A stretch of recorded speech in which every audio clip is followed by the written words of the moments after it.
Hello friends, नूतन test series पे आपका स्वागत है। जैसा कि आप सभी जानते हैं, अभी तक बिहार में जितने भी सिलसिलेवार ढंग से एग्जाम हुए हैं उनमें सबसे ज्यादा बहुप्रतीक्षित मेरिट, जिसका इंतजार चल रहा था एक काफी लंबे समय, जैसा कि लगातार रिजल्ट हो रहे थे। फिर भी लंबा समय इसलिए कहेंगे क्योंकि पिछले 3 से 4 महीने से लगातार ऐसा लग रहा था कि आजकल में ही रिजल्ट उसके प्रकाशित कर दिए जाएंगे, मेरिट दे दिए जाएंगे। तो ये प्रतीक्षा की घड़ी समाप्त हुई है। 23 दिसंबर की मध्य रात्रि में जैसा कि ये रिजल्ट पब्लिश कर दिया गया है और उसमें हमारे बहुत सारे अभ्यर्थी जो लगातार इस एग्जाम की तैयारी कर रहे थे और अंतिम रूप से चयनित हुए हैं, उन्हीं में से एक हमारे बीच अभी उपस्थित हुए हैं सुधांशु जी। तो सुधांशु शेखर भी इस एग्जाम में बहुत ही उम्दा परफॉर्मेंस करने के साथ साथ बहुत अच्छे उसमें पद को हासिल किया है। तो आइए उनसे उनकी तैयारी की जर्नी और उनसे किस तरह से उन्होंने इसकी तैयारी किया है और इसके दौरान उन्होंने किस किस तरह के परिस्थितियों का सामना करना पड़ा और साथ ही साथ किन बुक्स को फॉलो किया, इनके पेरेंट्स का, इनके दोस्तों का, गॉड का, इसके अलावा जो मुश्किल का सामना करना पड़ा वो किस तरह से था और तैयारी के अन्य जर्नी को भी समझेंगे। तो आइए इन्हीं से सीधे समझते हैं कि इस तैयारी के दौरान वो क्या क्या फेस किए। तो सुधांशु जी, आपका स्वागत है हमारे इस नूतन टेस्ट सीरीज यूट्यूब चैनल पे और हमारे व्यूअर्स आपके बारे में जानना चाहेंगे कि आप अपनी इस तैयारी में किस तरह के शुरुआत किया और किन किन तरह की चीजों का सामना किया आपने। सबसे पहले तो भैया मैं आपका बहुत बहुत धन्यवाद करना चाहूँगा और जितने भी हमारे दोस्त हैं जो भी सपोर्ट किए हैं उनका बहुत आभार है। और सबसे बड़ी चीज़ जो है, सबसे पहले तो मैं ये कहना चाहूँगा कि जो भी लोग जिनका भी आज किसी न किसी वजह से मेरिट में नाम नहीं आ पाया है या फिर और जो भी रहे वजह, तो मेरा मानना है कि कोई भी लड़का जब तैयारी करता है, ठीक है, तो वहाँ पे जैसे आज मेरा सिलेक्शन हो गया है, कुछ लोग ऐसे होंगे जिनका हमसे 2-4 मार्क्स कम होगा, उनका सिलेक्शन नहीं हुआ होगा। तो इस आधार पर कि उनका सिलेक्शन नहीं हुआ है तो उनके अंदर योग्यता नहीं होगी, यह एक भ्रम है और इस भ्रम को तोड़ना बहुत ज़्यादा ज़रूरी है। तो जो भी लोग असफल हुए हैं, तो पहली चीज़ तो ये मानना होगा कि आप असफल हुए नहीं हैं। एक्चुअली आप सिर्फ एक परीक्षा में आपका जो प्रदर्शन है, आयोग के नज़र में आपका प्रदर्शन उनके द्वारा दिए जाने वाले नियुक्ति पत्र के लिए उपयुक्त नहीं रहा। लेकिन अगली बार हम हमेशा से यही माने हैं कि जो असफलता का समय होता है और वो समय हमें बहुत कुछ सिखाने के लिए आता है। और ऐसे में अभी सबसे ज़्यादा ज़रूरी है कि अपनी असफलता को एक्सेप्ट करना। मैक्सिमम लोग करते क्या है कि असफलता को एक्सेप्ट नहीं कर पाते हैं, जिस वजह से ये होता है। तो हम चाहते हैं कि जो भी असफल हुए हैं लोग, वो थोड़ा सा धैर्य बनाएं अभी, और उनके लिए बहुत बहुत मेरे अंदर सम्मान है कि वो आगे बढ़े। जैसे कि आपने बहुत अच्छा बताया कि इस तैयारी के दौरान और इस तैयारी के जो रिजल्ट हुए हैं, इसमें बहुत सारे अभ्यर्थी जो हमारे बीच अभी हैं वो इस फाइनल मेरिट से चूक गए हैं, उनका नाम नहीं आ पाया है और वो कहीं ना कहीं इससे हतोत्साहित होंगे, कहीं ना कहीं उनमें निराशा का भाव होगा। तो उसके लिए सुधांशु ने बहुत सही बताया कि ये मेरिट में नाम आना विकल्प नहीं, उनमें योग्यताएं हैं और कहीं ना कहीं उन्हें और आगे के लिए भी सोच के चलना चाहिए। हम इस पे फिर से आएंगे और इनसे और भी सलाह लेंगे इसके ऊपर में।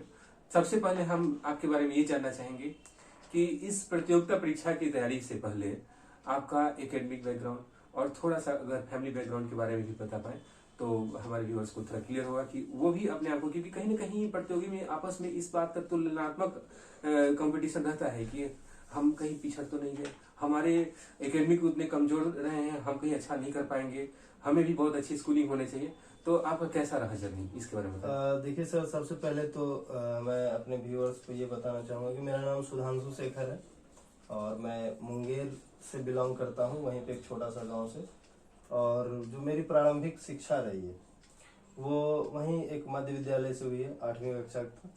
फिर हाई स्कूल में हमने टाउन हाई स्कूल मुंगेर से ये 10वीं की परीक्षा पास किया। फिर इसी तरह से आगे जो भी हुआ, तो सारी चीज़ें सरकारी स्कूल से ही हमारा हुआ है। फिर हमने इंटर किया भागलपुर के एक कॉलेज है जो TNV कॉलेज, तेज नारायण बनेली महाविद्यालय उसका पूरा नाम है। वहाँ से हमने फिजिक्स ऑनर्स में ये ग्रेजुएशन किया था। जी जी। और जहाँ तक फैमिली बैकग्राउंड की बात है, तो जो आज का सिनारियो है, जो भी मतलब ये मिडिल क्लास फैमिली को लेकर के बहुत तरह की धारणा है, तो हम लोग लोअर मिडिल क्लास से भी ज़्यादा ये थे। लेकिन हम कहेंगे कि ये एक माता पिता जो होते हैं सबसे ज़्यादा, जैसे KGF में बोला गया है कि माँ सबसे बड़ी योद्धा होती है, उसी तरह से मेरी माँ जो है आशा है, जो गांव में डिलीवरी पेशेंट्स को लेकर के बहुत सारी चीज़ें जो करवाना, इस तरह की चीज़ें, तो वो उनका काम रहता है। पिताजी एक छोटे किसान हैं और वहीं से हम लोग मतलब आगे बढ़े और आज यहाँ तक पहुँचे हैं। तो ये चीज़ें हैं बैकग्राउंड को लेकर के। तो मेरा मानना है कि जो भी आदमी चाहे कहीं भी रहे, अगर साहस है तो वो कुछ भी कर सकता है। तो जैसे कि अभी सुधांशु, आप जैसे अपने पर्सनल लाइफ के बारे में, इसके अलावा अपने एकेडमिक लाइफ के बारे में, अपने फैमिली के बारे में बताया, उससे तो साफ जाहिर होता है कि अगर किसी के मन में थोड़ा सा भी इस तरह का संशय अगर हो कि हमने सरकारी स्कूल में पढ़ा है और इस तरह के बड़े एग्जाम में हम अच्छा नहीं कर पाएंगे क्योंकि मेरा एकेडमिक बैकअप अच्छा नहीं रहा है, तो साक्षात आपके सामने ये उपस्थित है सुधांशु के रूप में। और इनका फैमिली बैकग्राउंड एक गृहस्थ परिवार से रहे हैं, जहाँ पे जैसे कि बता रहे हैं अपनी माँ के बारे में, पापा के बारे में बता रहे हैं, तो कोई भी वैसा आपको नहीं दिखा होगा कि जिसके कारण से बहुत अच्छा ट्यूशन फी पे करने की इनकी में स्थिति रही होगी। तो कहीं ना कहीं इनका और आगे भी समझेंगे कि इन्होंने तैयारी किस तरह से किया, लेकिन ये साफ झलक रहा है कि इन्होंने बहुत ज्यादा इसके ऊपर में खर्चे नहीं किए होंगे, ज्यादा अपने ऊपर विश्वास रखा होगा। तो आइए हम उन जर्नी को भी समझते हैं, और इसे घबराना नहीं है कि हम एक लोअर मिडिल क्लास फैमिली से हैं या फिर हमने खराब एकेडमिक बैकग्राउंड रहा है तो हम आगे अच्छा नहीं करेंगे। तो इनके रूप में तो हम देख ही रहे हैं, साथ ही साथ समझते भी हैं कि आखिर इन्होंने और क्या किया जिससे इस मुकाम को इन्होंने हासिल किया है। तो आप ये जैसा बताइए कि आपने एकेडमिक आपके जो परफॉर्मेंस रहे हैं, जो भी रहा है, तो वो एक तरीके से आपने साइंस बैकग्राउंड आपका रहा है, तो ये प्रतियोगिता परीक्षा की तरफ आपने कब ध्यान देना शुरू किया, कब लगा कि हमें सरकारी नौकरी में आना चाहिए? देखिए सर, ये जहाँ तक इसका सवाल है सरकारी नौकरी की तैयारी में आने का, तो सबसे पहली चीज़ तो ये है कि ग्रेजुएशन में जब हम थे तो वहाँ पे पूरा एक माहौल बना हुआ था कि हॉस्टल में रहते थे हम, वहीं कॉलेज के हॉस्टल में। वहाँ पे था कि जनरल कंपटीशन की तैयारी करनी है और सभी लोग कर रहे हैं, कुछ लोग जीके ये कर रहे हैं, कुछ लोग CGL के लिए, SSC CGL के लिए कर रहे हैं, तो इंग्लिश पढ़ना है, ऐसे करना है, ये करना है, वो करना है। देखिए मेरा मानना है कि हर आदमी का अपना एक अलग अलग स्ट्रेटजी होता है। जैसे ही आप जनरल कंपटीशन के माहौल में घुसते हैं, आपके सामने स्ट्रेटजी का पूरा एक कहिए आसमान खड़ा रहता है और आप पूरा एकदम ये हो जाते हैं कि हमें करना क्या है, कैसे करना है, पूरा एक माया जाल लगता है। तो वहाँ पे क्या हुआ कि पहले तो मुझे कुछ पता नहीं था और हॉस्टल में रहते थे, तो सरकारी कॉलेज है, कॉलेज का हॉस्टल है, क्लास वगैरह तो कॉलेज में कोई करता नहीं था उस समय, और हम भी उसी तरह से थे। तो उसी में ख्याल आया कि चलो किसी तरह से थोड़ा सा पढ़ भी नहीं रहे तो कुछ तो पढ़ने के लिए हाथ में होना चाहिए। तो हमने सोचा कि जब क्लास करते ही नहीं है, दिन भर सोए रहते हैं और हॉस्टल में सारी सुविधाएं तो रहती ही है, आराम से सारा चीज चल रहा था, तो सोचा कि चलो थोड़ा सा मैथ रीजनिंग पढ़ा जाए। तो एक बहाने के तौर पे हमने उसको शुरू किया था कि चलो कहीं से मैथ वगैरह ट्यूशन पढ़ते हैं या फिर देखते हैं कि क्या होता है उसमें। तो ऐसे ही भागलपुर में ही एक शिक्षक थे, समर्पण कोचिंग उनका है, वहाँ पे हमने मैथ शुरू किया था। तो बस एक एंजॉयमेंट के तौर पे हम लोग गए थे, और कहते हैं ना कि शुरू मजबूरी में किया था, फिर मजा आने लगा। तो वही चीज है, तो हम लोग बस ऐसे ही गए थे, लेकिन बीच में देखे कि मजा आ रहा है तो मैथ को मजे के तौर पे आगे लेके चले गए और उसी में लगा कि बढ़िया होता चला गया। तो आपकी बातचीत से ही पता चल रहा है कि बिहार के बच्चों में के खून में मैथमेटिक्स होता है, बिल्कुल, बिल्कुल। गणित उनके खून में होता है। जी बिल्कुल। तो कहीं ना कहीं वो आपके खून के अंदर में जो ये था वो उभर के सामने आने लगा। जी जी। और जैसे ही मौका मिला आपने उसे बहुत अच्छा किया उसमें। तो वहाँ पे जो है इस तरह की चीजें थी। तो मैथ्स को लेकर के हमने उसी समय साल 2017 में मैंने मेहनत किया था, उस वक्त बहुत मेहनत किया था, करीब 10 महीने सिर्फ और सिर्फ मैंने मैथ ही पढ़ा था, और ऐसे पढ़ा था कि आज भी जरूरत नहीं पड़ती है पढ़ने की। आप तो देखे ही हैं विशेष क्या ही कहना।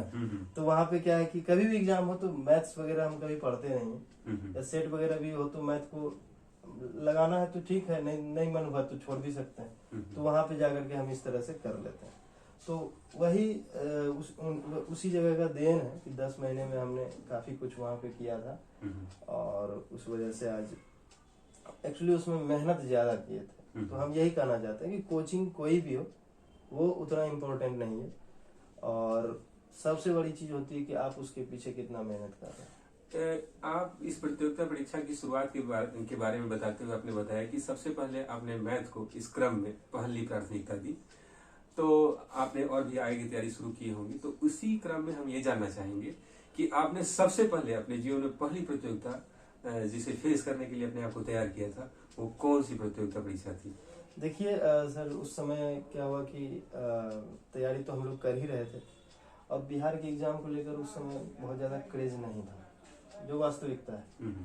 और दरोगा का जो वैकेंसी बिहार में आया था रेगुलर बेसिस पे, जो 2017 से शुरू हुई थी, तो वो कहीं ना कहीं एक बिहार में लड़कों के बीच जो है एक मोमेंटम लगा। हाँ, एक बहुत एक क्रांति के तौर पे लड़कों को जगाया कि अब बिहार बदल चुका है।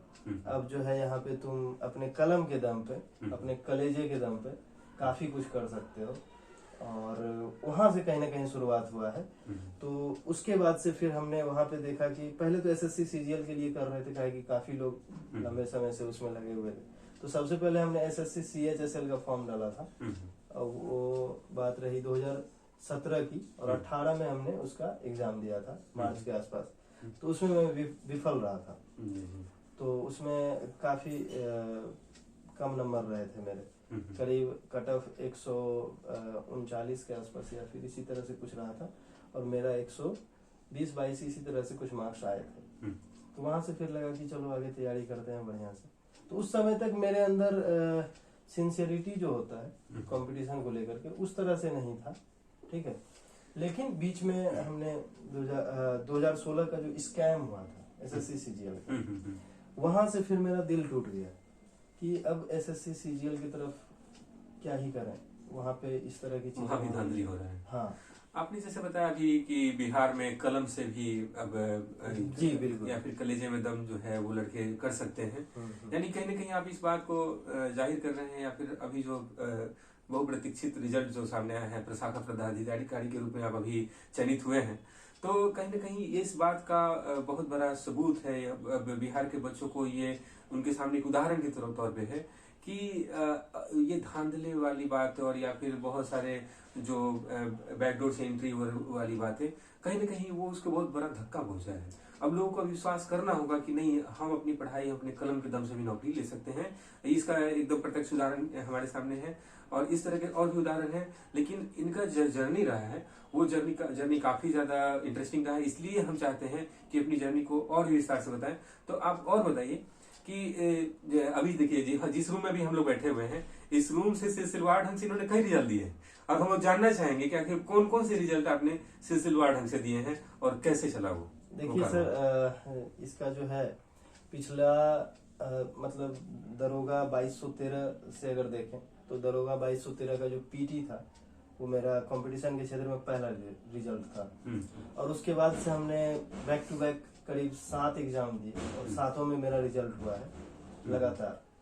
तो इसका तो यहाँ पे हम इसकी शुरुआत जो है, इस जर्नी के बारे में कुछ बताने की शुरुआत, क्योंकि मुझे लिखने का भी शौक रहा है, और हम उसके बारे में जानेंगे और थोड़ा गुनगुनाएंगे। तो उसी में से कुछ 4 पंक्तियां मैंने लिखा था, तो उसी से हम शुरुआत करना चाहेंगे।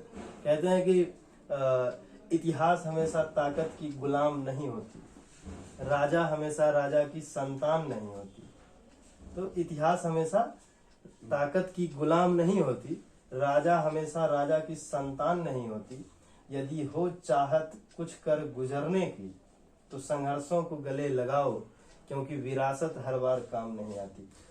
तो ये जो चीजें हैं, तो अगर राजा हमेशा राजा की संतान अगर होती तो आज आपको चंद्रगुप्त मौर्य जैसे महान सम्राट भारत में नहीं दिखते। और कहते हैं ना कि मतलब कोई भी अंकुर जो होता है, एक बीज जो है, अपने दम पे वो अंकुरित होता है, हवा पानी अगर मिले और फिर वो एक विशाल वृक्ष बन करके ये होता है, तो वहां पे भी तो वही है, वही सारी चीजें हैं। तो आप देखेंगे कि जो नॉर्मल आप पौधा लगाते हैं घर में और गमले में आप कोई पौधा लगाइए या फिर कोई जैसे सबसे विशाल वृक्ष हम लोग देखते हैं कि चाहे रेडवुड हो जिसको हम लोग पढ़ते हैं, लेकिन जो हम जनरली देखते हैं अपने गांव समाज में, पीपल का वृक्ष हो, बरगद का पेड़ हो, आम का हो, आम का ही ले लेते हैं, आप गमले में लगाइए, ठीक है, काफी उसमें खाद पानी सारा चीज दीजिए या फिर अपने गार्डन में लगाइए और उसी गुठली को आप उठा के कहीं पहाड़ पे फेंक दीजिए। दोनों जब पेड़ बनेगा तो पर्वत की जो एक्सट्रीम कंडीशंस है वहाँ की जलवायु की, उसमें पल करके जो पेड़ अपने दम पे आगे बढ़ेगा और आपके गार्डन का जो पेड़ होगा जो सब दिन अच्छे से सींचा गया है, दोनों में क्या डिफरेंस आएगा कि वो इतना कठोर हो जाएगा पहाड़ वाला, उसको काटना मुश्किल हो जाएगा और आपके गर्दन का पेड़ जो है वो एक हवा का झोंका भी उसको उड़ा सकता है। तो वही चीजें, एक्सट्रीम कंडीशंस आपको हमेशा आगे बढ़ा। तो आपने बताया कि तपना जरूरी है, इसमें तपना, ताकि वो खुद को उसमें झेलेंगे तभी वो आगे बढ़ेंगे, इससे घबराना नहीं है। तो आपने जैसे बताया कि आपका पहला रिजल्ट जो हुआ था 2213 पोस्ट के लिए जो दरोगा का वैकेंसी आया था, उसका उसमें क्या रहा था आपका, क्या परफॉर्मेंस रहा था? देखिए 2213 दरोगा का जब हमने पीटी दिया था वो शायद 2021 की बात रही है, दिसंबर 27 के आसपास। तो वहाँ पे था क्या कि उससे पहले बहुत सारा अप्स एंड डाउन्स आते रहे जीवन में और बहुत तकलीफ के दौर से हम गुजर रहे थे सब लोग। देखिए मेरा मानना है कि अगर आप कोई भी काम कर रहे हैं या फिर आप घर में ही रह रहे हैं, ठीक है, अगर आपको कुछ भी करना है तो आपके अंदर एक क्रांति आनी चाहिए, तभी आप कुछ कर पाओगे, सबसे बड़ी चीज है। तो वहाँ पे जो है अपने आप को बहुत ज्यादा मतलब रोकते हुए, वो एक ऐसा फेज था कि मुझे कई चीजों से अपने आप को जबरदस्ती अपने मन के विरुद्ध जाना पड़ा और फिर उसके बाद हमने उस एग्जाम की तैयारी 1 से 1.5 महीना मैंने किया था उस समय और लग रहा था कि पता नहीं क्या होगा नहीं होगा, क्योंकि बिहार का जो एक ट्रेंड रहा है मैक्सिमम एग्जाम्स में तो क्वेश्चन पेपर आने ही नहीं देते हैं, ना तो आंसर की जारी होता है, तो थोड़ी सी परेशानियां वहाँ रहती है। लेकिन उसके बाद हमने पीटी दिया और पीटी में मेरा रिजल्ट हुआ, फिर उसके बाद मेंस के लिए हम सभी ने मिल करके तैयारी किया, आप भी थे ही, सारे लोग मिल करके तैयारी किए थे हम। तो एक्चुअली हुआ उस दिन क्या कि पीटी का एग्जाम और पीटी के रिजल्ट दोनों के बीच गैप था 1 महीने का और 15 दिन इसी दोनों के बीच में ही मुझे जो है पथरी हुआ, ठीक है, स्टोन हुआ था किडनी में और मुझे घर जाना पड़ा। तो वहाँ पे मैंने ये देखा कि परिवार वाले जन आपको सिर्फ स्वस्थ देखना चाहते हैं, ये नहीं देखना चाहते हैं कि आप कितना कमा रहे हैं, उनके लिए आपका होना बहुत ज़्यादा जरूरी होता है। तो उन चीज़ों को बहुत क्लोजली मैंने देखा कि परिवार वाले कितने परेशान हो जाते हैं। तो फिर जब हम वहाँ से लौट के पटना आए थे तो पिताजी रिजल्ट आने के 2-3 दिन पहले ही, पीटी रिजल्ट के 2-3 दिन पहले ही उनसे बात हुई, तो उन्होंने बताया कि बहुत लंबे समय से दूर रह लिए। 2013 में मैं घर से निकला था और बात हो रही थी 2022 की, तो करीब 9 साल के बाद उन्होंने कहा कि अब लगता है कि बेटे के साथ रहने का मन कर रहा है, तो तुम जल्दी से आ जाओ, बस क्या हो रहा नहीं हो रहा उससे मुझे मतलब नहीं है, आओ अब साथ में रहते हैं। तो मुझे कहीं ना कहीं लगता है वो जो एक लाइन जो उनका था वो मेरी पूरी जिंदगी ही बदल दी। उस लाइन को बोलने के पहले का सुधांशु शेखर और आज के सुधांशु शेखर में अगर बहुत ज्यादा बदलाव आया है तो सिर्फ वही लाइन एक जो है पिताजी के द्वारा जो बोला गया था, वही लाइन बहुत डिसाइडिंग मोमेंट था मेरे लिए। तो वहाँ पे मैंने उस दिन ठाना था कि चाहे कुछ भी हो जाए इस बार तो लेके ही निकलना है, चाहे जो हो जाए और मुझे जो कुछ भी करना पड़े। और मेरे जो साथ में लोग रहते थे, अभी भी रह रहे हैं कुछ लोग, तो सभी का बहुत सारा सपोर्ट मिला था। और उस दिन मैंने यही सोच लिया था कि इतना मेहनत करना है कि 4-6 महीने के बाद जीवन में किताब उठाने की जरूरत नहीं पड़े, कमाने के लिए, पैसे के लिए जीवन में किताब उठाने की जरूरत ना पड़े। और जी तोड़ मेहनत किया, सभी लोग कर ही रहे थे। और वहाँ भी दरोगा मेंस की परीक्षा हुई 24 अप्रैल को। वहाँ पे मैंने परीक्षा दिया और परीक्षा के दिन भी एक ज़बरदस्त ट्रेजेडी हुआ था कि उधर मैं परीक्षा देने के लिए जा रहा था तो घर में कॉल लगाए। तो मेरे साथ एक रहा है कि जब भी परीक्षा देने जाते हैं तो पहले माँ को फ़ोन करते हैं, पिताजी से बात कर लेते हैं, दोनों से, उसके बाद ही हम उधर ये कुछ हुई। तो फ़ोन कर रहे हैं तो माँ फ़ोन उठा नहीं रही है या फिर कोई बात करवा नहीं रहा है। तो 10 सेकंड के लिए माँ से बात हुई कि उन्होंने कहा ठीक है जाओ। तो मुझे उस समय कुछ समझ में नहीं आया। परीक्षा दे के जब हम सामने निकलते हैं तो भैया फ़ोन करते हैं कि बात किए घर। तो हमने कहा कि नहीं अभी तो नहीं किए हैं। तो बताया कि बड़ी मम्मी का, मतलब मेरी माँ के बारे में, कि उनका तबीयत बहुत ज़्यादा ख़राब था, सुबह से ही पानी चल रहा है, तुम बात कर लो। तो वो आप उस दिन मुझे ऐसा लगा कि आपका काम या आप जिस पर्पस से किसी जगह पे गए हैं, आप उस एक वजह से कि आपके परिवार के लोग बहुत ज़्यादा खराब कंडीशन में है या फिर उनका स्वास्थ्य बहुत ज़्यादा खराब है या वो स्ट्रगल कर रहा है, इस सिर्फ एक वजह से आपका काम खराब नहीं हो जाए तो वो उस चीज़ों को दबा लेते हैं। तो इस तरह की चीज़ें जो है आपके प्रति आपके परिवार के समर्पण को दिखाती है। तो उस दिन मुझे एक चीज़ समझ में आया कि आपके परिवार वाले लोग जब अपने आप को मिटा देने की चाहत रखते हैं आपके लिए, तो फिर क्या आप उनके लिए साल भर 6 महीना में कुछ ऐसा नहीं कर सकते हैं कि अगला 10 से 15 साल जो उनका जीवन बचा हुआ है या फिर 20 साल या फिर जितना भी समय बचा हुआ है वो एक बेहतरीन तरीके से गुजरे, सारी सुख सुविधाओं के बीच गुजरे।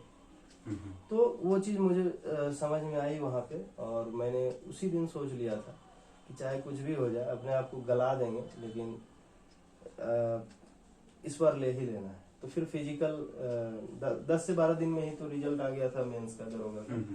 इसके लिए बीपीएसएससी का भी बहुत बहुत आभार और उन्हें धन्यवाद देना ही होगा, क्योंकि उन्हीं से ये लोग सीख रहे हैं। बिल्कुल। बीपीएसएससी जो दरोगा के लिए एग्जाम कंडक्ट करती है उनके बारे में बता रहे हैं कि कहीं ना कहीं उस आयोग ने जो बिहार में एग्जाम का जो एक मोमेंटम लाया है उसके बाद में बाकी दूसरे आयोग भी कहीं ना कहीं उसे सीख रहे हैं। बिल्कुल। हाँ, अगर वर्तमान समय में देखा जाए तो बीपीएससी बहुत अच्छा कर रही है, लेकिन बीपीएसएससी यानी कि दरोगा की जो आयोग है उसका लगातार परफॉर्मेंस काफी अच्छा रहा है, उम्दा रहा है। जी बिल्कुल। 6 महीने में आपको ज्वाइनिंग लेटर तक दे दिया जाता है। तो इससे बड़ी बात फिजिकल में थे। तो हाँ, तो फिजिकल की बात हो रही थी। तो वहाँ पे मुझे लगा कि अब तो रिजल्ट भी हो गया है और काफ़ी अच्छा स्कोर था मेरा, मुझे समझ में आ गया था पहले ही। तो फिजिकल का क्या है कि जीवन में आज तक कभी दौड़े नहीं, और वैसे कंडीशन में अब है कि बहुत जल्दी डेट भी दे दिया था।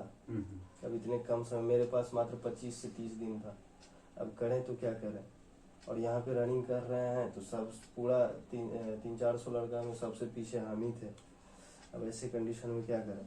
तो मेरे साथ जो एक बहुत अच्छी चीज़ है जिसको मैं कहूँगा कि मेरे अंदर अगर सब बहुत सारी अच्छी चीज़ें हैं और बहुत सारी खराब चीज़ें हैं, तो उनमें अगर सबसे अच्छी चीज़ों को मैं अगर ढूंढना चाहूँ तो वो है कि मैं कुछ भी ठुकरा सकता हूँ, किसी भी चीज़ को त्याग सकता हूँ। ये अपने आप में बहुत बड़ी बात है जो कि ये इसे आमतौर पे नहीं लिया सकता, छोटी बातें नहीं है। तो वहाँ पे क्या हुआ कि पटना में फिजिकल कर रहे थे, तुरंत मैंने यहाँ छोड़ा। बहुत सारे लोग बोले अरे अभी परेशानियाँ आ रही है लेकिन यहाँ से छोड़ के जाओगे तो पछताओगे, क्योंकि यहाँ से बहुत लोग अच्छे कर जाएंगे, तुम्हारा अगर वहाँ से नहीं हो पाया तो लोग क्या कहेंगे। मैंने सोचा कि कुछ नहीं, जो भी होगा देख लेंगे। तो लड़कों का जो एक नॉर्मल ये है कि जो होगा देख लेंगे, तो ये चीजें मुझे लगता है कि हर किसी में होनी चाहिए। और जो भी फ्रेंड सर्कल है, सर्कल के हर सदस्य का यह दायित्व होता है कि भाई कम से कम किसी का अगर खराब समय चल रहा है तो उनको लगातार बताते रहो कि जो भी होगा देख लेंगे। ये जो चीजें थी मैंने यहाँ से ये करके सोचा कि चलो चलते हैं, तो भागलपुर में चला गया दोस्त के पास और वहीं से मैंने फिजिकल की तैयारी। तो आपने फिजिकल की तैयारी की, बहुत उम्दा तरीके से आपने परफॉर्मेंस किया था वहाँ पे। बहुत कम समय में आपने फिजिकल के केवल 20 दिन ही दिए गए थे और उस 20 दिन में आपने अपने आप को पूरी तरह से दरोगा के लिए तैयार कर लिया। कुछ अनफॉर्चुनेट स्थिति के कारण से आपका उसमें हाई जंप में थोड़े से के लिए आपका फिजिकल में नहीं हो पाया था, लेकिन आपका जो मेरिट जब आया था उस टाइम में जो मार्क्स दिखाए गए थे तो आपके स्कोर शायद कुछ इतने थे कि आप टॉप 10 में रहते अगर मेरिट हुआ था तो। जी बिल्कुल, मेरा जो मार्क्स था वो 169.2 था। मैंने 86 क्वेश्चन सही किए थे और शायद टॉप 10 का भी उसी के अराउंड था। तो थोड़ा सा उस समय ये लगा कि चलो हमने मेहनत किया था। और एक चीज जो मैंने देखिए, एक जरूरी चीज है यहाँ पे कि मैंने शुरू में ही कहा था कि असफलता का जो समय होता है वो बहुत कुछ सीखने का समय होता है। तो जब मैं फिजिकल से आउट हुआ था तो घर वाले बहुत परेशान थे, उनका होना लाजमी भी है, और हमें जो कुछ भी आगे होगा वो हम ही करेंगे, तो फिर हमें डिसीजन लेना होगा। तो ये चीज मुझे बहुत अच्छा लगता है कि हम सीखते बढ़िया है, चाहे जब भी असफल हुए तो सीखने का प्रयास किया। यानी कि आप ये कहना चाह रहे हैं कि जो मेरिट आया उसके बाद में जब आपके चूंकि फिजिकल में ही आप डिस्क्वालीफाई हो गए थे, तभी आपके मन में उस वक्त जो स्थिति जो था, जो समय जो था, तो एक वहां जैसी स्थिति नहीं थी। आपने बहुत कुछ वहां से लिया था, कहीं ना कहीं वहाँ आए की जर्नी में वो काम आने वाला था। तो आपने फिर आए के बारे में क्या सोचा कि अब हमें क्या करना चाहिए? क्योंकि अब तो एक दरवा के लिए आपने बहुत डेडिकेटेड होकर काम किया था आपने, क्योंकि आपका स्कोर ही बता रहा है कि आपने दरवा को लेकर के किस हद तक गए, फिजिकल के लिए बहुत आपने काम किया। आपका स्कोर टॉप 10 रैंकिंग में पूरे बिहार में, यानी कि पूरे एग्जाम जो उस ईयर का था, जितने भी स्टूडेंट थे 2000 से ज्यादा सीट था, 2017 सीट था, 2217 सीट था, 2217 सीट में 10 के अंदर आना ये अपने आप में बहुत बड़ी उपलब्धि है। तो उससे जस्ट बाहर हो जाने के बाद फिर आपको क्या लगा कि मतलब हमें क्या करना चाहिए?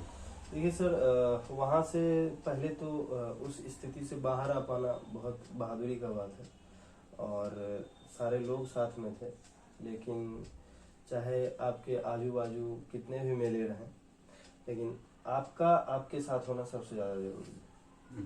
और कई लोग उसी में विफल हो जाते हैं। तो मेरा मानना है कि वहाँ पे मैंने जो सबसे बड़ी चीज़ ये किया कि मैं खुद के साथ रहा और अपने भीतर जाने की कोशिश किया। और सबसे पहली चीज़ तो मैं उस दिन ये सीखा कि आप जब मेहनत करते हैं किसी भी चीज़ के लिए, ठीक है, और जब आप विफल हो जाते हैं, पहली चीज़ तो ये है कि आप ये मान करके चलिए कि आपने मेहनत किया था, ठीक है, और लोग मेहनत कर नहीं पाते। आज के स्टूडेंट की जो सबसे बड़ी कमजोरी है, आप किसी से भी पूछ लीजिए, आप जब सफल होते हैं ना तो 10 लोग आपसे पूछने आते हैं कि भैया ये बता दीजिए कि कौन कौन सा किताब पढ़ना है, कितना घंटा पढ़ना है। ये आज मेरे प्रश्न में ये भी एक प्रश्न रहेगा जी बिल्कुल, क्योंकि बहुत सारे लोग उत्सुक होंगे जी, इसी प्रश्न के इंतजार में भी वो तक वो देखे जा रहे हैं। और ये जो प्रश्न है इसके लिए मैं बिल्कुल तैयार भी हूँ क्योंकि आजकल जो ट्रेंडिंग क्वेश्चन है, और इसका बहुत जबरदस्त आंसर भी है मेरे पास, क्योंकि मैंने इसको खुद ही ढूंढा था कि कैसे क्या किया जाए। बीच में थोड़ा इंटरप्ट करेंगे। देखिए दोस्तों, ये एक इंटरव्यू या फिर ये एक साक्षात्कार नहीं है, बल्कि एक तैयारी की पूरी जर्नी है। इसे आपको पूरी तरह से देखना चाहिए, और इसलिए देखना चाहिए कि किस प्रकार से एक छात्र जीवन में उसके अपने ऊपर में आत्मविश्वास, मनोबल का कितना बड़ा योगदान होता है, कैसे कैसे दौर से जब गुजरते हैं, और उस वक्त अपने आप को और अपने में झांक करके अपने आप को मजबूत बनाए रखना कितना जरूरी होता है। अगर एक बड़ी जर्नी को, अगर उस रास्ते पे आगे बढ़ना है, तो एक बड़ा पद हासिल करना है, तो ठीक है। तो वहाँ पे क्या है सर कि मैंने पहले तो ये देखा कि फिजिकल जीवन में कभी किए नहीं है, रनिंग कभी किए नहीं, ग्राउंड में कभी उतरे नहीं है। ऊपर से मेरा पैर खराब हो चुका था सीन पेन की वजह से, पूरा मतलब एक राउंड मारना भी मुश्किल था। और वहाँ से मैंने ठाना था कि मुझे करना ही है, पूरा एकदम, चाहे मुझे बस एक ही चीज़ समझ में आ रहा था कि मुझे तो करना ही है। पूरा 25 दिन हम झोंक दिए। और मेरा जो ट्रेनर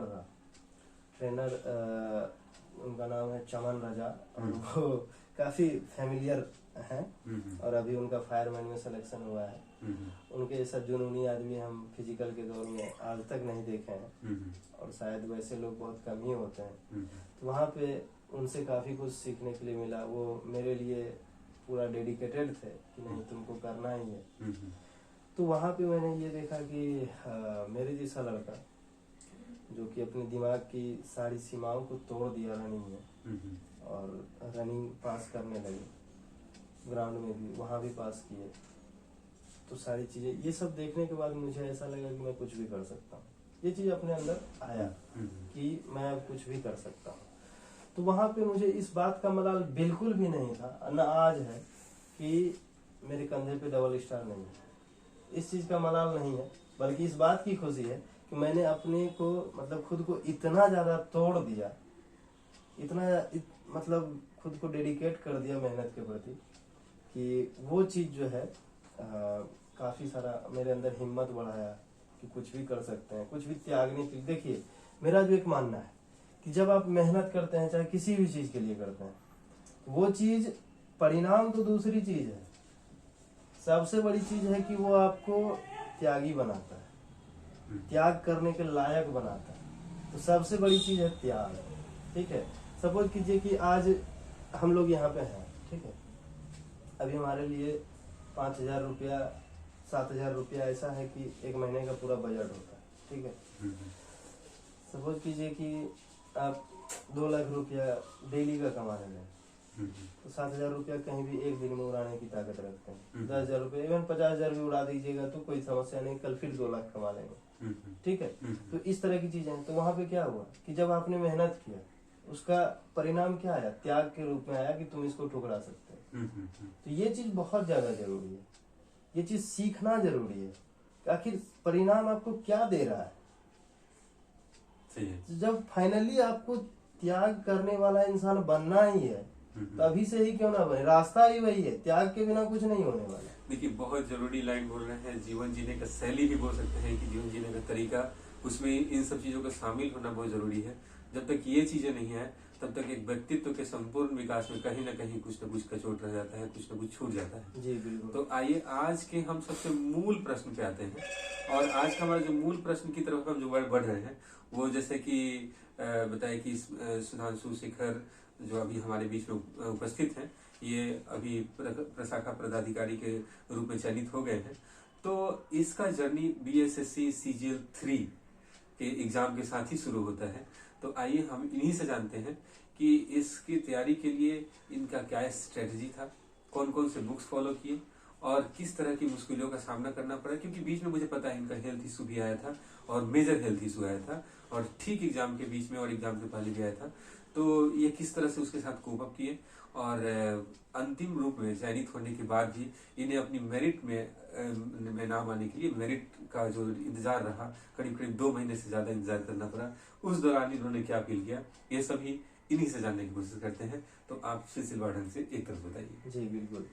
देखिए सर, ये बात है करीब जुलाई के आसपास की, पिछले वर्ष 2022 के जुलाई के आसपास का है, जब मेरे पास कुछ था नहीं और सामने कोई एग्जाम वगैरह दिख नहीं रहा था। मेरे साथ कुछ था नहीं का मतलब ये है कि ये दरोगा में जहाँ बताया कि 10 रैंक के अंदर आने वाले व्यक्ति अब वो वहां से बाहर उभर करके अपने आप को किस स्थिति को झेलते हुए बाहर निकले। तो अब अगली तैयारी कैसे शुरू कर रहे हैं उसके बारे में बताने जा रहे हैं। जी, तो वहां पे क्या हुआ कि मैं तो यही देखता जा रहा था कि मतलब अब आगे करना क्या है। तो मेरा था क्या कि जैसे ही मेरा फिजिकल हो जाएगा तो सिलेक्शन तो होना ही है, जस्ट उसके अगले दिन से मुझे IAS के लिए तैयारी शुरू कर देना था, और पहले भी हम वही कर रहे थे। तो जैसे ही सिलेक्शन नहीं हुआ तो फिर हम सोचे कि अब क्या करें। तो पहले एक दिन तो हम पूरा ये सोचने में लगा दिए कि आगे करना क्या है। तो मेरे समझ में यही आया कि इधर पिछली तैयारी में हमने 8 से 10 महीना खर्च किया है और मेरे हाथ में कुछ नहीं। ये जो कुछ नहीं शब्द है, इसी को मैंने बहुत कुछ में बदलने के लिए मैंने सोचा कि नहीं, अभी वनडे एग्जाम में ही लगते हैं और कोई एक एग्जाम को फोकस करता है, कोई एक एग्जाम, और उसके लिए फिर से सब कुछ त्याग देते हैं, देखते हैं क्या होता है। और फिर नहीं होगा तो फिर देखा जाएगा कि फिर क्या करना है। फिर अपने आप से ही पूछेंगे कि आगे तुमको करना क्या है। तो फिर वही हुआ, अपने दोस्तों को कॉल वगैरह लगाया कि हाँ कौन कहाँ है, सारे मतलब जो भी असफल छात्र थे, तो फिर अपने दोस्तों को बुलाए कैसे क्या किया जाए आगे की तैयारी। तो देखिए दोस्त बहुत ज़्यादा जरूरी होता है प्रिपरेशन के दौरान, उनका कई सारा फायदा है, आपको अकेलेपन से दूर रखता है, ठीक है। आपकी तैयारी में जो आपकी कमजोरी है, हो सकता है उनकी मजबूती हो, वहाँ भी आपको काफ़ी मदद मिलता है उसमें। और दोस्त तो दोस्त हैं, आपको तो गालियाँ भी सुननी है, वो देगा कौन। तो दोस्त ही होते हैं, तो जो भी है अपना मतलब इस तरह की चीजें चलती रहती है। तो वहीं पे है कि मतलब फिर हमने अपना तैयारी शुरू किया और लग ही नहीं रहा था, मतलब नॉर्मल वे में चल रहा है। तो फिर साइंस के लिए अलग से मैंने मेहनत किया और वहाँ पे जो है एक मेरे मित्र हैं और उनका काफ़ी योगदान रहा था उनको। उन्होंने बताया कि एस.के. झा का जो साइंस है वो काफ़ी अभी मार्केट में चल रहा है, तो हमने उसको उठाया। तो देखा कि आसान लैंग्वेज है, मैं किसी का प्रचार नहीं कर रहा हूँ, जो मेरा पर्सनल एक्सपीरियंस है उसके बारे में मैं बता रहा हूँ। तो जहाँ से चीज़ें मिली है तो उसके बारे में बताने में क्या गुरेज है। हाँ ठीक है। तो वही चीज़ है। तो मैंने उसको जब पढ़ा तो अविनाश भैया है मेरे मित्र हैं, तो चूंकि जो भी सर्किल में लोग हैं सबका सभी लोग उम्र में हमसे बड़े हैं, तो ये खासियत तो रहा है आपका और कहीं ना कहीं आपके व्यक्तित्व का कारण ये सब है। जो भी चीजें हैं, तो फिर वहाँ पे हमने एक टेबल पे दोनों पढ़ाई शुरू किया था यहीं पे, और फिर वहां से जो हमने रेस पकड़ा सभी लोग, तो फिर वहां से चलते चलते चलते जब एग्जाम के नजदीक आने लगे, नवंबर में 26 को एग्जाम का डेट दिया था या 24 को इसी तरह से, और एक करीब 1.5 महीना पहले, ठीक है, 10 से 15 अक्टूबर के आसपास मेरा तबीयत बहुत ज़्यादा खराब हो गया। ये एग्जाम का डेट 24 दिसंबर को था। पहले नवंबर में था, अच्छा, उसके बाद फिर उसको शिफ्ट कर दिया गया था। ठीक है। तो हुआ ये कि अक्टूबर में मेरा तबीयत बहुत ज़्यादा खराब हो गया, डेंगू हो गया, टाइफाइड हो गया, प्लेटलेट्स बहुत ज़्यादा गिर गए, और फिर वैसे कंडीशन में मैं घर पे था, लगातार पानी चल रहा है, 16 घंटे के आसपास चलता था। और फिर अचानक से मेरे मन में आया कि अगले महीने परीक्षा है, अब क्या किया जाए। मुझे कुछ समझ में आ नहीं रहा था, और 1-2 किताबें जो मैं अपने साथ लेके गया था, फिर मैंने उसी समय सोचा, द्वार पे मैं लेटा हुआ रहता था, पानी चल रहा है वहीं पे बस। तो उस दिन मुझे लगा कि नहीं, आयोग जो है मुझसे ये नहीं कहेगा कि तुम्हारा तबीयत खराब था तो तुम जो है तुम्हारे लिए कुछ आसान बना देते हैं, इस तरह की चीज़ें तो है नहीं। वैसे कंडीशन में मैंने सोचा कि नहीं, परिस्थिति का रोना तो जीवन में नहीं रोना, ठीक है, परिस्थिति चाहे कैसी भी हो, अपने मेंटल स्टेटस को तो हम मरने नहीं देंगे। तो वहाँ पे सर बताना चाहेंगे कि बाएं हाथ में मेरा स्लाइन लगा हुआ है, बेड पे हम लेटे हुए हैं, ठीक है, और किसी तरह से उस समय नोट्स बनाना शुरू किए और पूरा इसके जगह नोट्स बना दिए स्लाइन लगे हुए हाथ से। तो वहाँ पे ये चीज़ मुझे लगा कि ईश्वर जो है आपसे ये देखने का प्रयास करता है कि आप अपने मुश्किल समय में क्या कर रहे थे, क्या आप अपने काम के प्रति तब भी उतना ही ईमानदार थे, तब जो है आपको भाग्य का भी सहारा मिलता है। तो ईश्वर आपसे ये चीज़ देखना पसंद करता है कि आप अपने मुश्किल दौर में क्या कर रहे होते थे, ये चीज़ बहुत ज़्यादा जरूरी है। तो वहाँ पे मुझे लगता है कि वहाँ भी हमने ताकत बढ़ाया। तो जैसे कि आपने बताया कि अपने ये BSSC CGL 3 के प्रीलिम्स के तैयारी के दौरान आपको बहुत सारे health issue, mental health issue, कई तरह की इस तरह की चीज़ों का लगातार सामना करना पड़ा। ये हेल्थ इशू तो बहुत मेजर तरीके से आपको प्रभावित किया था, जिसमें टाइफाइड और आपने बताया डेंगू का भी नाम लिया आपने। तो और उसमें भी आपने तैयारी को रुकने नहीं दिया, लगातार उसमें अपनी तैयारी को जारी रखें। तो कहीं ना कहीं ये चीजें आपकी जर्नी को और आगे बढ़ाने में मदद किया। लेकिन हुआ ये कि वो 24 दिसंबर को जो एग्जाम हुआ था वो बाद में फिर कुछ अपरिहार्य कारणों से कैंसिल करना पड़ा था, खासकर आपके शिफ्ट को कैंसिल करना पड़ा था। तो उसके बाद में जो शिफ्ट कैंसिल हो गया था और उसके बाद में आपका जो फिर से री एग्जाम लिया गया था, क्या उसके बीच में कुछ मन में क्षोभ आया था या फिर कुछ इस तरह के, या फिर तैयारी को लेकर के आप और ज्यादा आश्वस्त हो गए थे कि अब हम और अच्छा कर पाएंगे? जी देखिए, वहाँ पे क्या हुआ कि बात है 23 दिसंबर की, ठीक है, 2022 में, और उस दिन हम लोग PT का एग्ज़ाम दे रहे थे। मधुबनी मेरा सेंटर था, वहीं पे एग्ज़ाम था। जैसे ही मैं स्टेशन पहुंचा रिटर्निंग में ट्रेन पकड़ने के लिए, पता चला कि रेलवे ग्रुप D का रिजल्ट आया है और हमने वो परीक्षा दिया था। देखे तो उसमें रिजल्ट आ गया। तो वहाँ पे एक चीज़ मुझे लगा कि अब तो घर वाले जानेंगे ही, उनका अधिकार भी है कि जाने कि रिजल्ट हुआ है। हमने बताया तो फिर वहाँ पे लगने लगा कि अब तो दौड़ना चाहिए तुमको। और मैं ये सोच रहा हूँ कि वहाँ जाके कहीं फंस ना जाए। तो इस तरह की चीजें कि फिर बहुत कड़ा डिसीजन लेना पड़ा वहाँ पे मुझे कि उधर नहीं जाना है, जो होगा इधर ही कर लेंगे। तब मुझे लगा कि अब क्या किया जाए, क्या उधर छोड़ना सही रहेगा, क्योंकि जो आपके परिवार के लोग होते हैं वो आपको सफल देखना चाहते हैं, ठीक है, चाहे कोई किसी भी क्षेत्र में हो। और मुझे लगता है कि हर एक परिवार, ठीक है, परिवार के जो भी आपके माता पिता हैं या कोई भी है, ठीक है, जनरली 99% फैमिली की मैं बात करूंगा, वो दूसरों के बच्चों को, ठीक है, आपसे ज्यादा मजबूत देखते हैं। ये चीज हो सकता है कुछ लोग एक्सेप्ट ना करें, लेकिन ये चीज है। आपके माता पिता का जो आपके प्रति प्रेम है, ठीक है, वो आपको कष्ट में देखना ही नहीं चाहते। और जब तक आप कष्ट उठाएंगे नहीं तब तक आप मजबूत बनेंगे नहीं। सही बात है। तो ये चीजें कहीं ना कहीं आपके परिवार वाले को ये लगता है कि अगर ये अभी सेलेक्ट नहीं हुआ तो पता नहीं आगे क्या हो जाएगा, कैसा समय आएगा। तो ऐसे कंडीशन में वो जो है आपको हर हाल में किसी न किसी सेफ जगह पे देखना चाहते हैं। और मेरे साथ भी वही हुआ, परिवार से बहुत सारा दबाव आया कि नहीं तुमको रेलवे में जाना चाहिए जाना चाहिए। तो मैंने सोचा कि एक काम करते हैं, चूंकि उधर जाएंगे तो फाइनेंशियली कुछ मजबूती आएगी अपने अंदर, कम से कम अपना खर्चा तो खुद ही चला पाएंगे। तो एक काम करते हैं, अल्टरनेट ढूंढ लेते हैं कि अपना खर्चा भी इधर से चलता रहे और जॉब ना करें हम, और परिवार वालों को भी लगे कि चलो कुछ तो कमा रहा है। तो मैंने एक कोचिंग में पढ़ाना शुरू कर दिया कि वहां से कुछ पैसे आ जाएंगे तो लगेगा घर वालों को कि ये कुछ कर सकता है और अपना वहन खुद कर सकता है। तो वहाँ पे हमने ये सारी चीजें करी थी।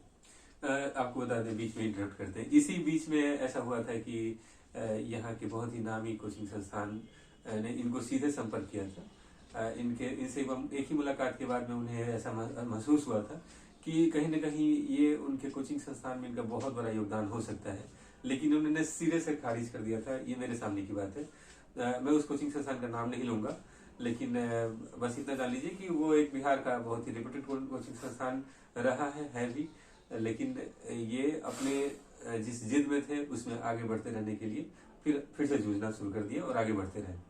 देखिए सर, मानना मेरा ये है कि आप कहीं भी रहिए, ठीक है, तो आप अपने शर्त पे रहिए, चाहे कुछ भी कर रहा है अपने शर्त पे चलिए। जब हम अपने शर्त पे होते हैं तो मेरे साथ कुछ भी गलत होता है तो उसके जिम्मेवार हम खुद हैं। मेरे साथ मैं कुछ अच्छा करता हूँ उसका क्रेडिट हम खुद हैं। मेरा जो अपना लोग है वो है, किसी और को हम क्यों मौका दें। जो सबसे बड़ी चीज है, आप एक चीज जरूर देखिएगा, मैं सारे कोचिंग संस्थान वालों को एक बात बताना चाहता हूँ। मैंने सोचा नहीं था कि कभी इस तरह का मैसेज देना पड़ेगा, लेकिन जो आज की हकीकत है, जो गुमराह किया जा रहा है, इतना मान के चलिए हर कोचिंग जो रेप्यूटेड कोचिंग संस्थान है उनके पास ऑलरेडी 10,000 लड़का है, 10,000 बच्चा है, और उन्हें ये एक बात बहुत अच्छे से पता है कि उनका जो पुराना लड़का सब है जो लंबे समय से तैयारी कर रहा है वो रिजल्ट देगा ही। तो वो वहां से 20-25 लड़कों को उठा करके आपके सामने पेश कर देगा कि देखो यहाँ से रिजल्ट आया है। और ऐसे में क्या होगा कि बहुत सारे जो बच्चे उधेड़बुन में फंसे हुए हैं कि मुझे कहाँ जाना है, उनका रास्ता मुड़ जाएगा कि मुझे उधर ही जाना है, नहर पे जाना है, फिर वहां से किधर जाना है उनको पता है कि मुझे उधर जाना है। मतलब ये कहना चाह रहे हैं कि अगर आपकी तैयारी है तो सबसे ज्यादा खुद पे विश्वास, सेल्फ स्टडी पे एक सही गाइडलाइंस के साथ आगे बढ़ने की आवश्यकता है, ना कि भेड़ चाल चलने की जरूरत जी है। बिल्कुल, उसी में भेड़ चाल नहीं चलना है। उसी में मैं कुछ कहना चाहूंगा कि कोचिंग संस्थान के बारे में बात कर रहे थे, तो वहां पे क्या है कि आप जाइए, ठीक है, आप पढ़ रहे हैं कोचिंग में, बहुत अच्छी बात है। कभी आपने ये सोचा है कि जब आप असफल होते हैं तो आपके पास कितने लोग रहते हैं? क्या कोचिंग संस्थान के कोई लोग रहते हैं? बिल्कुल नहीं। आप ही बताइए सर। बिल्कुल नहीं। आप भी अपने जीवन में और ना ही वो कभी पूछना पसंद, इवन देखना भी पसंद नहीं करते, कभी भी देखना पसंद नहीं करते। बिल्कुल। आपसे सबसे ज्यादा नफरत अगर कोई करता है आपके असफलता के समय में, वो है कोचिंग संस्थान, दूसरा कोई नहीं। सही बात, ये तो बात आपने बिल्कुल ही सही बताया। ठीक है, तो जब कोचिंग संस्थान वाले मेरे असफलता में मेरे साथ नहीं है तो उनका क्या अधिकार बनता है कि मेरे सफलता का वो जश्न मनाए? हम उनको अपने जश्न में शामिल होने की अनुमति क्यों दें? होते कौन है वो? सही बात है। तो कोचिंग संस्थान का आपके जीवन में बहुत बड़ा रोल नहीं है। आप इस चीज को जिस दिन एक्सेप्ट कर लिए, सफलता से आपको कोई नहीं रोक सकता। अर्थात ये कहना चाह रहे हैं कि एक गाइडलाइंस का महत्व तो जीवन में बहुत है, लेकिन अगर वो गाइडलाइंस अगर कहीं से अगर आप ले पाते हैं, अगर वो कोचिंग संस्थान से अगर इधर ही मिल जाता है, तो कोचिंग संस्थान का उससे ज्यादा कोई महत्वपूर्ण रोल नहीं रहता है। क्योंकि अगर इस तरह की तैयारियों में सबसे ज्यादा अगर किसी चीज का योगदान है तो आपका आत्मसंयम, आत्मविश्वास और खुद की सेल्फ स्टडी, सेल्फ तैयारी की बहुत बड़ी भूमिका है इसमें। तो जैसा कि अभी हमने पीटी के बारे में जानकारी लिया, मेंस की जर्नी भी इनका बहुत ही शानदार रहा है, उसमें भी इन्होंने बहुत अच्छा परफॉर्मेंस किया। उसके बाद में उसका जब रिजल्ट आया था इनका, तो ये रिजल्ट वाला दिन तो बहुत ही, उस वक्त हम इनके साथ ही थे, काफी ज्यादा भावुक पल भी था। इस पे फिर कभी वीडियो में चर्चा करेंगे उन सब विषयों पे। उसके बाद में एक समय लगा ये मेरिट आने में, काफी जैसे लग रहा था कि अगले 5 दिन 10 दिन में आ जाएगा। वो जो मेंस के बाद जब रिजल्ट आया था, डॉक्यूमेंट वेरिफिकेशन चल रहे थे, तो 5-7 दिन के बाद में लगा कि करीब 10 दिन में रिजल्ट आ जाएंगे।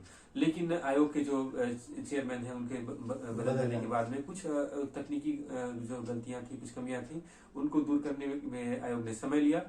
और उसके बाद में वो ये 23 दिसंबर को फाइनली रिजल्ट पब्लिश कर दिया, मेरिट आ गया, जिसमें ये सहायक प्रशाखा पदाधिकारी के पद पे, यानी कि असिस्टेंट सेक्शन ऑफिसर के रूप में ये चयनित हो गए हैं, जो हमारे बीच में अभी उपस्थित है। और ये अगले ही महीने इनका ज्वाइनिंग भी हो जाना है। आप बताइए कि इस पूरी जर्नी के दौरान जो आपने बताया कि इस तरह से अपने आप को आपने सजाया, तो हम बुक्स पे भी आएंगे। उससे पहले हम ये जानना चाह रहे हैं कि जब भी आप अपने आप को कहीं कमजोर फील कर रहे थे, तो वो कौन सा ऐसा सोर्स है जहां से आप एनर्जी ले रहे थे? देखिए सर, पहली चीज तो ये है कि आपके जीवन में कोई भी ऐसा लड़का नहीं है। क्योंकि मैं इसलिए पूछ रहा हूँ क्योंकि जब भी हम आपसे मिलने आया करते थे, तो आपके टेबल पे हम एक फोटो देखते थे। वो फोटो हम देखते थे तो हमें कहीं ना कहीं लगता था कि ये कहीं एक सोर्स के रूप में है। तो आप थोड़ा सा इसको ठीक से बताइए। आप जो है इस फोटो की बात कर रहे हैं, हाँ। ये मेरी माँ का फोटो है। हाँ। और इसे मैंने दरोगा मेंस की तैयारी के दौरान बनवाया था। और उसमें क्या है कि आप सबसे ज्यादा जिस इंसान से जुड़े हुए होते हैं, ठीक है, कहीं ना कहीं आप उनसे बहुत ज्यादा जब अटैच्ड हैं, तो आपको ताकत भी वहीं से मिलती है। जब भी मेरे साथ वैसा कुछ हुआ, तो कभी कुछ गलत मैंने कर दिया, तो इन्हीं को भगवान मान के मैं माफी भी मांग लेता था कि मुझे दूसरा मौका मिलना चाहिए। और ये चीजें जीवन में बहुत जरूरी है। जब हम मंदिर में लगे हुए मूर्ति को पूज सकते हैं, अगरबत्ती दिखा सकते हैं, तो वो भी मतलब वही चीज है कि आप अपने घर में आपकी माता जी हैं, तो वो भी तो उसी का स्वरूप है। हम लोग सभी कहते हैं कि ईश्वर के बच्चे हैं, तो ये भी तो ईश्वर ही हुए। तो ये चयनित होने के बाद जब मेरिट में फाइनल रिजल्ट आया, आपकी माँ का क्या रिएक्शन था इसमें? वो तो मतलब उनको जैसे बताए, और समझ ही सकते हैं कि एक माँ पे क्या गुजरती है। बहुत ज्यादा रोने लगी, खुशी के आंसू थे, और पिताजी काफी गौरवान्वित महसूस किए। और मुझे एक बात का जो रोना आज भी आता है, और शायद रो नहीं पाते हैं, कि अगर इतना ही ज्यादा खुशी मिला यीशु बनने से, तो फिर यही खुशी हम अपने परिवार वालों को पहले क्यों नहीं दे पाए।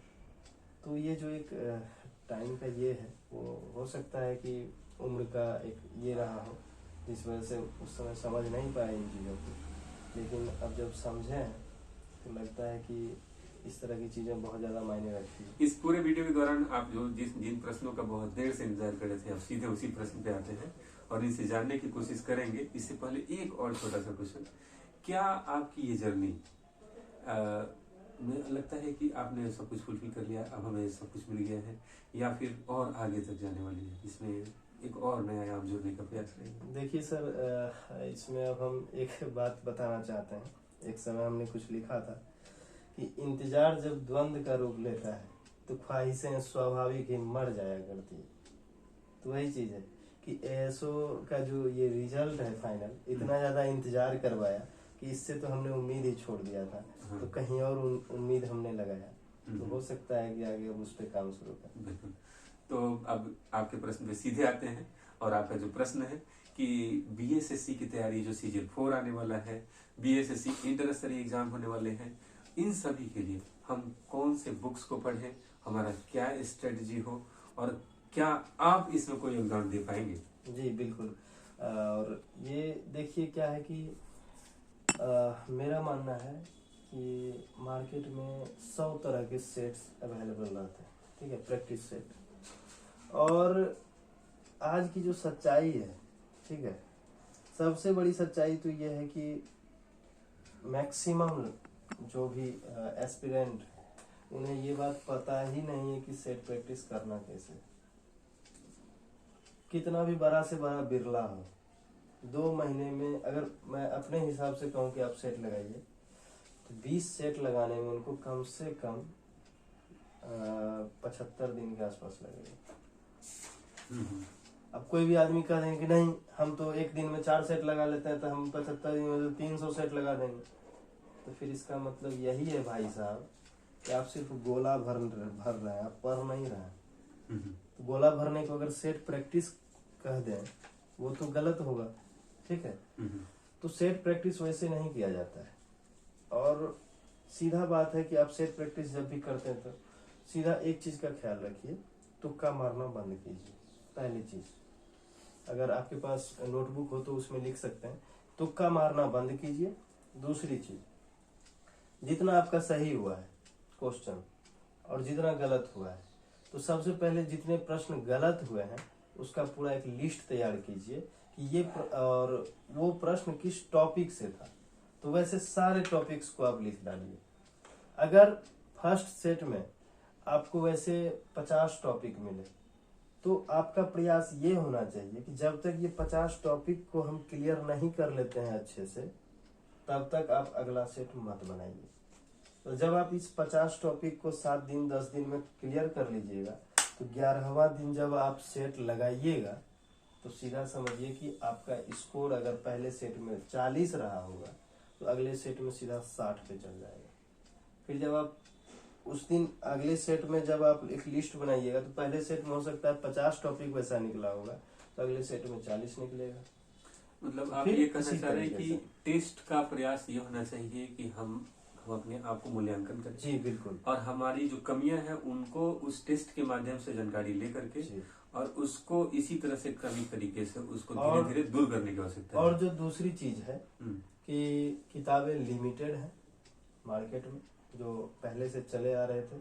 कुछ लोग होते हैं जो आदम जमाना से तैयारी में लगे हुए, जो ऐसे कुछ वर्ग हैं, तबके हैं छात्रों के, तो वहां से लगे हुए हैं। तो उनका एक ट्रेंड रहा है कि लुसेंट पढ़ो, लुसेंट पढ़ो, लुसेंट पढ़ के हमने ये कर दिया, वो कर दिया, लुसेंट याद है, फला लड़का को लाइन बाय लाइन याद है, फला पेज में क्या है बता देगा। इस सब से कुछ नहीं होने वाला, तोतलेबाजी है, दूसरा कुछ नहीं है, ठीक है। यहाँ पे आपको ये समझना है, आपको आपकी तैयारी को, आपको आपके नॉलेज को लगातार बनाए भी रखना है और उसको बढ़ाना भी।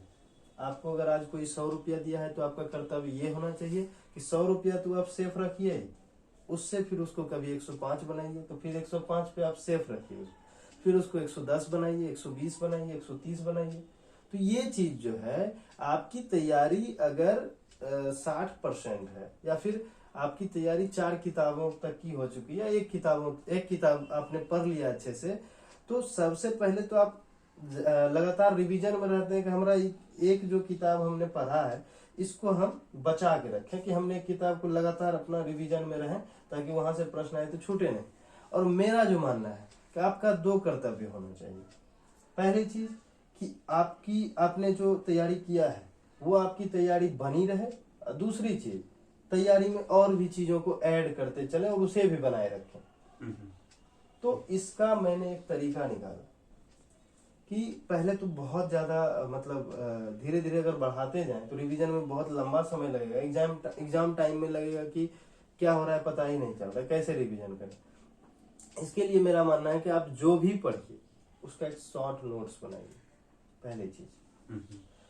उससे क्या होगा कि रिवीजन का टाइम आपका बहुत घट जाएगा। जहाँ रिवीजन आप 10 दिन में कर पाते थे वहाँ 1 दिन में कर लीजिएगा।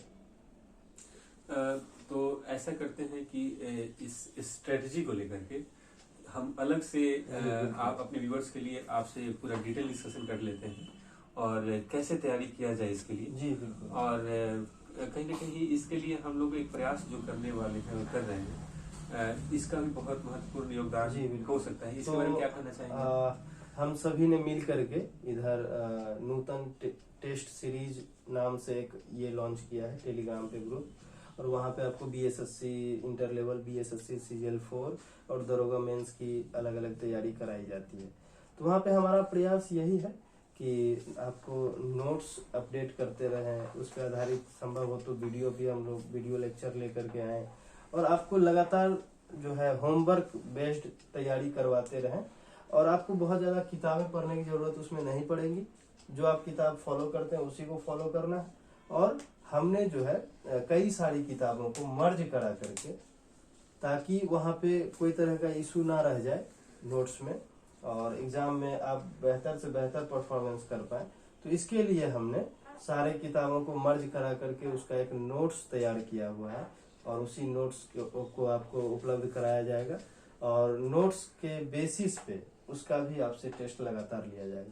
तो मुझे लगता है कि ये काफी बेहतर कदम रहेगा। जी हाँ, इसी श्रृंखला में सबसे पहला हमने ज्योग्राफी के ऊपर में ये प्रयास शुरू कर दिया है। आपने सही बोला कि बहुत सारी किताबों को एक साथ संग्रहित करके और उसके निचोड़ को एक नोट्स के रूप में फॉर्म में बाहर निकाल करके, तो उससे हमने शुरू किया है और लगातार उसमें हम और भी बताते रहेंगे कि क्या करना है।